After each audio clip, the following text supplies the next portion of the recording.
তো বন্যা আর ঘূর্ণিঝড় একসাথে হলে কিন্তু অবস্থা খুবই ভয়াবহ রূপ ধারণ করে, যার ফলাফল আসলে আমরা ভুক্তভোগী। দেখেন এই আমটা একটু খেয়াল করেন, এটা কিন্তু পানিতে ডুবে ছিল, এই যে নিচের দিকে আমটা এখনও কিন্তু এটার উপরে যে মাটি লেগে আছে, পলি মাটি, বন্যার পানি ওটার উপর থেকে গিয়েছে।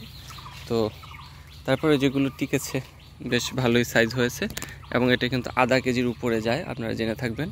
এক একটা পালমার আমের ওজন কিন্তু আধা কেজির উপরে যাবে। কেমন, এটা একটি চমৎকার জাত হাইব্রিডের মধ্যে, চাইলে এটা নিতে পারবেন। ওই পাশাপাশি দেখেন ওইদিকে কিং অফ চাকাপাত রয়েছে, আমি ওইদিকে যাব না কারণ কাটা গাছ আছে।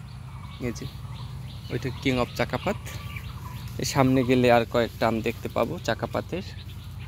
কিং অফ চাকাপাত এটাও খুবই ভালো একটি আমের জাত। দেখুন এই যে এটা কিন্তু আরও বড় হবে।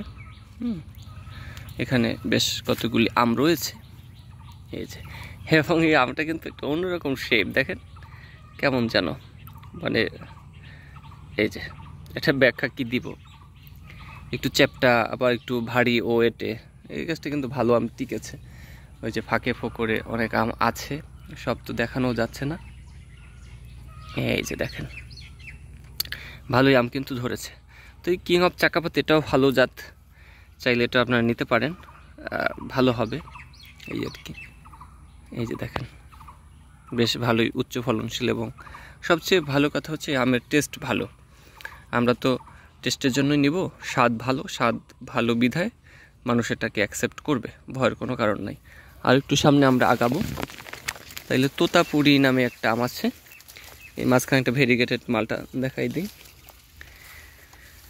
এটা হলো তোতাপুরি। এই গাছটা অ্যাকচুয়ালি একটা মিশ্র আমের গাছ, এখানে আমরা অনেকগুলি আম সেট করেছিলাম। তো এটা হলো তোতাপুরি, একটা আম টিকেছে।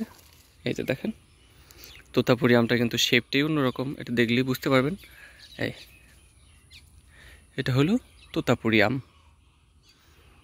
এই যে খুবই টেস্টি একটি আম, অনেক আগের যদিও এই আমটা জাতটা। এই পাশে আরও কয়েকটা আম আছে। এই যে দেখেন এই আমটার বিশেষত্ব হলো এই আমটা গাছে বসে পচে যায়, যদি এটাকে আপনি মানে ম্যাচিউরড হওয়ার পর যদি না ছিঁড়ে ফেলেন তাহলে পচে যাবে। কিভাবে পচে যাবে, জাস্ট এভাবে ফেটে গিয়ে পচে যাবে। কেমন, এটা জেনে রাখা ভালো। কাজে ম্যাচিউরড হলে পরে এটা ছিঁড়ে ঘরে রেখে দেবেন, তারপরে খেয়ে নেবেন। এই যে, এবং সাইজটা আপনার 400 গ্রামের মতো হয়, আনুমানিক 400 গ্রামের মতো হয়। দেখেন এগুলো ম্যাচিউরড হয়ে গেছে, আমরা ছিঁড়ি নাই, যার জন্য এই যে আম কিন্তু পচতে শুরু করে দিয়েছে, এটা জেনে রাখা ভালো। ওই পাশে আরও একটা আম পচতে শুরু করেছে, এগুলো আজকেই ছিঁড়ে ফেলবো। তো আছে আমের অনেক জাত আছে আর কি। হ্যাঁ, তো কয়টা দেখাবো, একটা চাকাপাত। তারপরেও আমি আর একটু সামনে যাই, এখানে হয়তো আম পাকতে পারে, দেখি। এইটা হলো ডাবল ক্যাপ্টেন, এখানে বেশ ভালোই আম ধরেছে।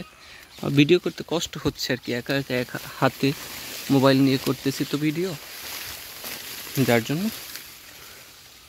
যে দেখেন এই একটা আম, এটা কিন্তু রেড আইভরি, দেখেন আমটা কিন্তু পচেছে এবং পেকেছে। এটাকে ছিঁড়ে নিলাম। এই যে এটার সাইজ অনেক বড় হয়, এটা তো আসলে অপরিপক্ক বলতে গেলে, এত ছোট আম হয় না, এটার আম হয় ওই দেখেন এক একটা কত বড় বড় আম। এই পাশে আছে খুবই বড় সাইজের আম হয়, এই পাশে আরও গেলে দেখতে পাবো। এটা হলো রেড আইভরি, অনেকে এটাকে চিয়াংমাই বলেও বিক্রি করে থাকেন বা চিনে থাকেন। এই এখন যদি আপনাদেরকে দেখাই যে এই আমটা কত বড়, তাহলে একটা মোটামুটি আইডিয়া পাবেন। গত বছর একটা আম আমাদের